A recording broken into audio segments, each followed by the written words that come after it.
प्रगतीचा मार्ग कुठलेच नाही तुमचे. हायवे झाला तर चांगला होईल का तो? हां, 100% होणार आहे. त्याच्यातनं साध्य होणार आहे ना लोकांना.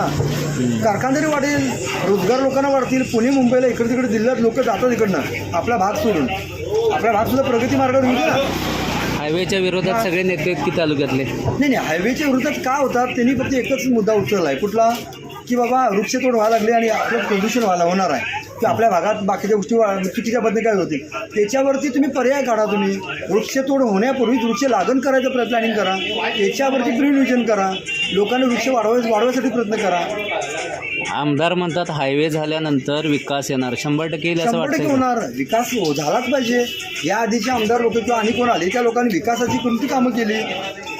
मग आता तर ही जो माणूस करताय त्या माणसाला सुद्धा तुम्ही जर पुढे जाऊ देऊ शकत नसाल, याला प्रगतीच्या मार्गावरती तुम्ही अडथळा आणायला लागला. तुम्ही जो माणूस करतोय त्याला पण तुम्ही विरोध करायला लागलाय. ह्या हायवेच्या विरोधात तालुक्यातले सगळे नेते एकवटलेत, याबद्दल तुमचं मत काय?